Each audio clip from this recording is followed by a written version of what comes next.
पहले भारत जोड़ो यात्रा था, भारत जोड़ो न्याय यात्रा। जो एक आरोप लगा रहे हैं इस सरकार के ऊपर कि जो 10 सालों में जितना अन्याय किया इस सरकार ने, चाहे वो बेरोजगारी को लेके हो, चाहे वो महंगाई को लेके हो, चाहे वो देश की संपत्ति बेचने को हो, अडानी अंबानी को देश की संपत्ति बेचने को, क्या बोलेंगे ये अन्याय को जो फाड़ फेंकने की बात कर रहे हैं भारत न्याय यात्रा के बाद, कितना लग रहा है दम है? भारतीय लोकतंत्र में जब भी किसी राजनीतिक पार्टी द्वारा यात्रा निकाला गया है तो हमेशा कुछ ना कुछ परिवर्तन आया है। कांग्रेस अगर यात्रा निकाले तो उसको उसका बेनिफिट कर्नाटक में मिला। और राहुल गांधी जिस परिवार में पैदा हुए, यूं कहा जाए वो प्रधानमंत्रियों का परिवार था। अखिलेश यादव जिस परिवार में पैदा हुए मुख्यमंत्री का परिवार था, वो भी लर्निंग फॉर डूइंग है, वो संघर्ष करना भी सीख रहे हैं। मुलायम सिंह यादव जी संघर्ष करके सींच करके पार्टी को तैयार किए थे।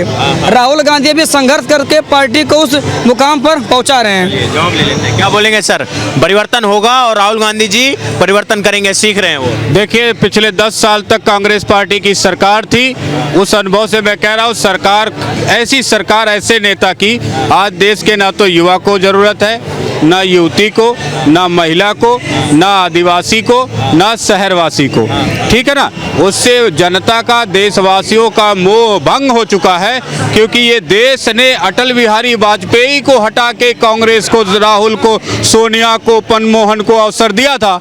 देश गर्त में गया, घोटालों की बाढ़ आई, सम्मान गया, पूरी दुनिया में थू-थू हुई। और यहाँ तक इस व्यक्ति को यदि पता हो तो पाकिस्तान के नेताओं ने हमारे प्राइम मिनिस्टर को कहा वो तो जनाना है, उससे क्या बात करनी। इस भाई साहब जो बोल रहे हैं न्याय, ये जो बोले परिवर्तन होगा, इंसल्ट। अगर एक पार्टी, वो पार्टी जो सत्ता में रही, प्रधानमंत्रियों का परिवार रहा, उसके नेतृत्व में इस देश की ऐसी दुर्दशा कर दी, तो मैं कहता हूँ ना युवा को, ना युवती को, ना महिला को, ना आदिवासी को, ना शहरवासी को ऐसी पार्टी और ऐसे नेता, ऐसे विचारक और राष्ट्र की सेवा करने वाले MP MLA चाहिए, ना होने चाहिए। वही जो बोल रहे हैं परिवर्तन होगा, इस बार जो न्याय यात्रा कर रहे हैं परिवर्तन हुआ है और परिवर्तन होगा। परिवर्तन होगा क्योंकि ये जमाना वो जमाना नहीं है जब पोस्टर दिखा करके राजनीति कर लेते थे, माता पिता के नाम से, दादी के नाम से। इसमें आगे भी दिखता है, पीछे भी दिखता है, आलू भी दिखता है, सोना भी दिखता है। इसलिए आज जनता वो नहीं है कि जैसे बॉलीवुड वाले गंद परोस देते थे, पूरे समाज में फैलती रहती थी, लेकिन उलट के कोई जवाब नहीं दे पाता था। आज तो फटाफट रिप्लाई आता है, सबको पता है किसको लेना है, किसको छोड़ना है। तो ये नेता ये ना समझे कि उनका सच, उनका विचार, उनकी निष्ठा, उनकी श्रद्धा इस देश में कितनी है, समाज में कितनी है, संस्कारों में कितनी है, किसी से कुछ छुपा हुआ है। क्या बोलेंगे सर? बात सर का जवाब। इस देश में आलू और सोना के बाद एक सवाल और भी है, 12वीं के बाद इंटर, वो भी दिखना चाहिए कि हमारे देश के गृह मंत्री साहब हमारे देश के युवाओं को 12वीं के बाद इंटर करा रहे हैं। राहुल गांधी जी जो आलू से जो सोना वाला है वीडियो पूरा देखिए ना, आप मामूली से क्लिप पर आप डिबेट नहीं कर सकते। राहुल गांधी, अखिलेश यादव या देश के जितने भी पढ़े लिखे नेता हैं, हम उनके शिक्षा पर सवाल नहीं उठा सकते। राहुल गांधी की शिक्षा पे सवाल नहीं उठा सकते, नहीं किसी के शिक्षा पर। अखिलेश यादव, राहुल गांधी, जितने भी देश के पढ़े लिखे नेता हैं, हम देश के पढ़े लिखे नेताओं के शिक्षा के ऊपर सवाल नहीं उठा सकते। लेकिन हमारे माननीय प्रधानमंत्री जी की डिग्री क्या है, मैं सवाल उठा रहा हूँ। देखिए, शिक्षा के बाद जो कर रहे हैं ना, देश के सबसे पढ़े लिखे शिक्षित प्रधानमंत्री आज तक भारतवर्ष में डॉक्टर मनमोहन सिंह बने हैं। सुनिए मेरी बात, पहले ताली बाद में बजाइएगा। लेकिन उनके जमाने में, उनके टाइम में, जब उनके प्रशासन में वो प्रधानमंत्री थे, तो पाकिस्तान कश्मीर लेने की बात करता था। आज चाय बेचने वाला जो कश्मीर, विपक्षी कहते हैं ना चाय बेचने वाला प्रधानमंत्री, आज चाय बेचने वाले के टाइम में पाकिस्तान कटोरा लेके आटा। जो बोल रहे हैं कि राहुल गांधी के डिग्री पे सवाल नहीं उठा सकते, पर मोदी के डिग्री पे सवाल कहीं ना कहीं है। मैं बता रहा हूँ, लश्कर भी तुम्हारा है, अखबार तुम्हारा है, सरदार तुम्हारा है, तुम झूठ को भी सच लिख दो, अखबार तुम्हारा है। अरे राहुल गांधी में विशेषता क्या भैया? दुनिया का सबसे पढ़ा लिखा व्यक्ति कौन? ओसामा बिन लादेन, सबसे बड़ा आतंकवादी। मैटर ये नहीं करता कि पढ़ा लिखा होना चाहिए, मैटर ये करता है देशभक्त होना चाहिए। राहुल गांधी की तरह नहीं अमेरिका और इंग्लैंड में जाकर के बोले कि भैया भारत में लोकतंत्र खतरे में है, मैं भारत में पैदा हुआ, मैं उस पर शर्मिंदगी महसूस होती है। ये नहीं महसूस होना चाहिए। जिस देश से आई हुई है सोनिया गांधी, आज उस देश की प्रधानमंत्री भी खड़ी होकर के नरेंद्र मोदी जी का समर्थन करती है। तो कहीं ना कहीं आज जो कूटनीतिक स्तर पर भारत तरक्की कर रहा है, इस बात को तारक मेहता का उल्टा चश्मा मत देखो, भारत की कूटनीति को देखो। ये जो राहुल गांधी भारत न्याय यात्रा जो करने जा रहे हैं, भारत जोड़ो यात्रा के बाद बोल रहे हैं, जब जब इस देश में कांग्रेस ने यात्रा करी है तब तब बदलाव हुआ है और इस बार भी परिवर्तन होगा 24 के अंदर। अरे सर छोड़ो, अभी इन्होंने एक यात्रा निकाली, भारत जोड़ो यात्रा। भारत तोड़ा किसने और भारत टूटा कब था? भारत जोड़ो यात्रा निकालनी है, आप जाइए, सब जोड़िए, एक बार अफगानिस्तान जोड़िए, बांग्लादेश जोड़िए, बाकी सब कुछ जोड़िए। भारत के अंदर रहकर कैसा भारत जोड़ना चाह रहे भैया? भारत न्याय, तोड़ा किसने? आप न्याय देंगे? 10 साल में जो अन्याय हुआ है वो अन्याय देंगे। न्याय मिलना चाहिए। जो इन्होंने A4 आदर्श स्कैम करा, B4 बोफोर्स स्कैम करा, C4 CWG स्कैम करा, D4 देवास स्कैम करा, E4 एम्प्लॉय गारंटी स्कैम करा, F4 फोल्डर स्कैम करा, G4 Ghaziabad provident fund scam करा, H4 हर्षद मेहता स्कैम करा, I4 IPL स्कैम करा, J4 junior basic training scam करा, K4 कोतन प्रकाश स्टॉक मार्केटिंग स्कैम करा, L4 LIC हाउसिंग स्कैम करा, M4 मधु Kota scam करा, N4 non bank financing scam करा, O4 oriental bank को scam करा, P4 पंजाब कोस्टलिंग स्टेट स्कैम करा, Q4 कुछ गोल्डन स्कैम करा, R4 राशन कार्ड स्कैम करा। सर भाई साहब आप थोड़े शांत हो गए, क्या मतलब सन्नाटा क्यों हो गया? सन्नाटा से नहीं, हमारी इसीलिए मैं डिबेट में नहीं आता हूँ। लोग सुनते नहीं है, सिर्फ बोलते हैं। बोलिए, आप आपके सुनने के लिए आए हैं, बोलिए। हमारे माननीय प्रधानमंत्री जी ने कहा कि हमने देश से गरीबी को खत्म कर दिया। दूसरी तरफ ये कहते हैं कि हमने 80 करोड़ परिवारों को राशन पहुंचाया। ये दो क्या ही कहाँ चलेगी? अगर आपने गरीबी को खत्म किया तो 80 करोड़ परिवारों को राशन पहुंचाने की जरूरत क्यों पड़ी? जवाब ले लेते हैं, बताइए सर। जिनके पास फटी चादर नहीं थी, राशन को ढकने के लिए खुले आसमान में छोड़ देते थे, आज वो घर घर जा रहा है। गरीबों के घर में, अमीरों के घर में जाके वो प्रॉपर तरीके से मैनेज हो रहा है, तो उसकी जलन इनको समझ नहीं आ रही। अरे सड़ाने से अच्छा जो ना इंसान के खाने के लिए, ना पशु के खाने के लिए, ना दारू बनाने के लिए काम आए, उससे अच्छा तो जन जन तक भेज दिया। अब तुम उसे अपनी बकरी को खिला के दूध निकाल लो, गाय को खिला के घी बना लो, या खुद खा करके अपना जीवन चला लो, ये तो तुम्हारे ऊपर है ना। लेकिन इस विकट परिस्थिति में गरीब देश, गरीबों के लिए जो राशन का काम मोदी जी ने किया, मैं समझता हूँ यहाँ दिल्ली जैसे शहर में बड़ी बड़ी कोठियों वालों के पास भोजन नहीं था कोरोना में। तो ये बोल रहे हैं 80 करोड़ लोगों को राशन दे रहे हैं, तो गरीबी कहाँ खत्म हुई है? मोदी ने दोगलापन दिखाता हूँ मैं सबसे बड़ा। ये अभी थोड़ी देर में बात करेंगे हंगर इंडेक्स की। किसकी बात करेंगे? हंगर इंडेक्स की, जिसमें इंडिया, सर मेरी बात सुनिए, थोड़ी देर में अभी पता क्या बोलेंगे? हंगर इंडेक्स, जिसमें इंडिया को पाकिस्तान और अफगानिस्तान के नीचे दिखा रखा है कि भारत में भुखमरी हो रही है। एक तरफ ये लोग बोलते हैं कि मोदी जी 80 करोड़ लोगों को राशन दे रहे हैं, दूसरी तरफ भारत में हंगर इंडेक्स सबसे कम है, भूखे मर रहे हैं। भैया ये इनका दोगला चरित्र है। आप एक बात बताइए, 2019 में कोविड का पेंडेमिक आया, लोगों के पास सब कुछ बंद हो गया, तो प्रधानमंत्री जी ने एक बार स्कीम चलाई कि भैया सबको राशन देने का काम किया जाए। अब उन्होंने अगर बढ़ा दिया, आपने इतने घोटाले करे कि आप सारा पैसा खा गए। साहू के पास आपके 350 करोड़ निकल रहा है, किसी नेता पे 100 करोड़ निकल रहा है, किसी पे 500 करोड़ निकल रहा है। आपकी सोनिया गांधी जी 1200 करोड़ के घोटाले में 50,000 की जमानत पर हैं। आपके Rahul Gandhi ji national health case में 50,000 की जमानत पर हैं। तो आप लोग जब खा गए तो गरीब को कैसे दोगे?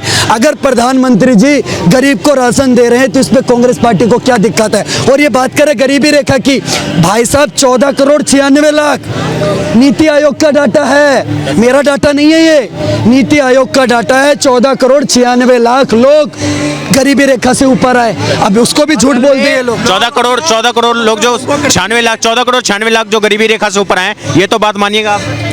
कैसे हो जाऊं? सरकार में नीति आयोग का जो डाटा है, कैसे हो जाऊं तेरी इबादत पे फना, हमने मांगी नौकरी और आपने दिया नमक तेल और चना। मेरी बात सुनिए, मेरी बात, ये सबसे बड़ी समस्या आप लोगों में ये है। आप बोलते हैं तो मैं एकदम रहता हूँ साथ। हाँ बोलिए बोलिए बोलिए बोल जा रहा हूँ, आप लोग बोलिए, बोलने दीजिए। एक बार और शायरी मारिए। कैसे हो जाऊं तेरी इबादत पे फना, हमने मांगी नौकरी और आपने दिया नमक तेल और चना। किसने दिया नमक और तेल चना? मोदी सरकार। मोदी सरकार। बिल्कुल, 80 करोड़ परिवारों तक राशन पहुंचाया, सीना पीट रहे हैं। और एक तरफ कह रहे हैं कि हमने गरीबों को मिडिल क्लास फैमिली से निकाल करके बाहर किया। सवाल आपने ये पूछा था कि भारत जोड़ो न्याय यात्रा पर, वो सवाल कहाँ से कहाँ आ गया? मैं ये कहना चाहता हूँ कि हमारे उत्तर प्रदेश के इतिहास में एक ऐसे मुख्यमंत्री जी आए हैं कि जिन्होंने स्वयं के ऊपर लगे मुकदमे को वापस किया है। पूरे देश का मात्र एक ऐसा मुख्यमंत्री अभी तक बना है। ये वर्ल्ड क्लास का मुख्यमंत्री है, भारत को नहीं पूरी दुनिया को गर्व है, पहली बार मिला है और उम्मीद करते हैं कि ये उत्तर प्रदेश को लंबे समय तक रहेगा। और सुनो, जिसने बंद पड़े उत्तर प्रदेश के रथ को स्वर्णिम रथ बना के हवा की गति से चला रहा है, उसका नाम है योगी आदित्यनाथ। देखिए, वो झूठ बोल रहा था बड़े सलीके से, मैं एतबार ना क्या करता तो क्या करता। देश की जनता को ऐसी 54 साल इन्होंने झूठ बोला कांग्रेसियों ने मिल करके। आप एक बात बताइए पत्रकार महोदय, अगर देश आज उन्नति की तरफ जा रहा है, आज अगर देश विकास की तरफ जा रहा है, तो कांग्रेस पार्टी को मिर्ची क्यों लग रही है? सर, मैं पूछना चाहता हूँ, एक सेक्टर बता दें, ये इनको चैलेंज करता हूँ आपके चैनल के माध्यम से, पूरे में वर्ल्ड में एक देश बता दें जिसकी ग्रोथ रेट भारत से ज्यादा हो। एक देश G20 में बता दीजिए जिसकी ग्रोथ रेट भारत से ज्यादा है। विश्व की बात मैं- पूरे विश्व में। ऑस्ट्रेलिया 10 है भाई। मैं जहाँ से आता हूँ, दुबई भाई सबसे ज्यादा है। दुबई, सबसे ज्यादा क्या नाम है आपका? रक्षित। बताइए क्या बोल रहे हैं? उलुलुलु क्या दुबई है? मैं दुबई है भाई, सबसे ग्रोइंग दुबई है। दुबई हाँ। दुबई देश नहीं है, UAE देश है। सुनिए, ऐसे ये लोग करते हैं। सुनिए, हबीज भाई ने बोला कि इन्हें नमक कुछ नहीं करता है। इन्हें हबीज भाई ने बोला कि मोदी सरकार आने के बाद इन्हें नौकरी के बजाय नमक और चना खाने को मिला। आपने किस कंट्री का नाम लिया? UAE Dubai. आपने दुबई का नाम लिया। दुबई दो देश नहीं है, UAE है वो। पहले तो गलत है। क्यों लगा दो भाई? देश और शहर में फर्क नहीं पता आपको? होमवर्क करके आए यार। ये एक सेकेंड अब IMF सुनिए, अरे सुन तो लो भैया, जवाब तो सुन लो। IMF जानते हैं आप? सुनिए, सबसे पहली बात, चाइना के सामान का, पाकिस्तान के ईमान का, राहुल गांधी के बयान का और चमचों के ज्ञान का कोई भरोसा नहीं है। और दूसरी चीज सुन लो, दूसरी चीज सुन लो। इन्होंने क्या बोला? इन्होंने बोला UAE। भाई साहब, अब दोबारा पढ़ो, IMF का डाटा देखो, विश्व में सबसे ज्यादा ग्रोथ रेट अगर किसी की है तो वो भारत की है। दोबारा पढ़ करके ले। गरीबियाँ लोग मर रहे हैं रोडों पे, गरीबियाँ बहुत ज्यादा। हाँ। अभी दिखा दूंगा, रुक जा, चुप रहे आप थोड़ी देर। रोड पे भाई गरीब है बहुत सारे। जाहिल बना है। हाँ, जाहिल बना। ज्यादा। जो एजुकेशन कितनी है? कितनी एजुकेशन है बता दो। आप कितने पढ़े लिखे हो? मैं तो भाई अभी कॉलेज में हूँ अभी। पोस्ट ग्रेजुएट इंडिया में। और सुनो, गरीब है। गूगल का CEO कौन है बताइए? गूगल का CEO उससे क्या हो जाएगा? क्या हो जाएगा उससे? क्या हो जाएगा? क्यों नहीं होगा? माइक्रोसॉफ्ट का CEO कौन है बताइए? माइक्रोसॉफ्ट का CEO कौन है? चुप्पी क्यों छा गई? बस भारत के बारे में गलत बोलना है, इन्हें गलत बोलना है बस। ये पढ़ के आए, ये होमवर्क करके आए, ये होमवर्क करके आए। सुंदर पिचाई सर, सुंदर पिचाई। तो और क्या बता रहा हूँ मैं, और क्या बता रहा हूँ? ये नशा वसा करके आए क्या? सुंदर पिचाई नशा वसा करके आए क्या? गांजा पीने के बाद कुछ भी बोलते हैं लोग।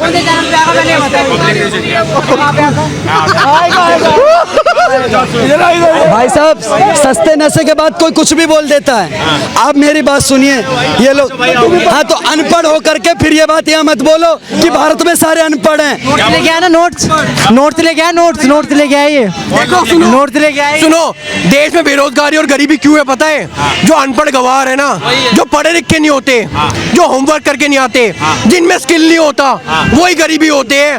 और कुछ भी कहते कि भाई मुझे 4 लोग मरे हुए दिख रहे हैं, भाई माँ मुझे 4 गरीब दिख रहे हैं। भारत जोड़ो न्याय यात्रा, भाई साहब भारत जोड़ो न्याय यात्रा कर रहे हैं राहुल गांधी जी। बोले मोदी के जो 10 साल का अन्याय काल रहा है उसको खत्म करेंगे। क्या बोल रहे हैं राहुल गांधी जो बोल रहे हैं सरकार उखाड़ फेंकेंगे, मोदी सरकार, लग रहा है भरोसा है उखाड़ फेंकेंगे। मुझे नहीं पता कुछ भी। मैं क्यों बताऊं? मोदी सरकार नहीं उखाड़ फेंकेगी। ज्यादा पता इनसे पूछ लो भाई, इन्हें ज्यादा इनको पता है भाई, मुझे कुछ नहीं पता है। जो आप क्वेश्चन मुझसे पूछो, जो इनसे पूछो, बता दो भाई। सवाल भी इन्हीं के पास है, जवाब भी इन्हीं के पास है। हमसे कुछ मत पूछो। अच्छा, हाँ। तो आप बीच में बोल कैसे रहे? हम कहाँ बोल रहे थे, हम तो साइड भाई साहब बोल रहे थे, बताओ क्या बोल रहे थे? ये क्वेश्चन और आंसर दोनों याद करके आए हैं। आपको कुछ नहीं पता? नहीं पता बेरोजगारी, रोजगार कैसे मिलेगा? पढ़ो लिखो, ये पता है आपको? फिर पता है आपको?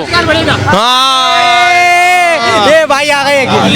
इनका कहने का मतलब है घोटाला करो रोजगार बढ़ेगा। हाँ, कांग्रेस वाले है ना। भैया मतलब कि अगर आप नहीं पढ़ोगे लिखोगे, आप नहीं कुछ करोगे, देश के बारे में गलत बोलोगे, भैया आपको पहले देश के बारे में जानना होगा। ऐसे ही भाग जाओगे बेटा अगर नहीं पढ़ोगे तो। सुनो मेरी बात, आपको पहले देश के बारे में जानना होगा। आज पूरे विश्व में सबसे ज़्यादा ग्रोथ रेट भारत की है, सबसे ज़्यादा अगर कहीं पर पूछे तो भारत की है। भारत ने दक्षिणी ध्रुव पर तिरंगा फहरा दिया, अभी ये लोग यहाँ पर उलझे हुए हैं। राहुल गांधी भैया अब मोदी का विरोध करो, अब योगी का विरोध करो, अब अमित शाह का विरोध करो, अब बीजेपी का विरोध करो, पर भारत का तो विरोध मत करो। क्या खड़े होकर के बोल के गए कि भारत में सब अनपढ़ हैं? मतलब कि मैं अनपढ़ हूँ तो सब अनपढ़ हैं?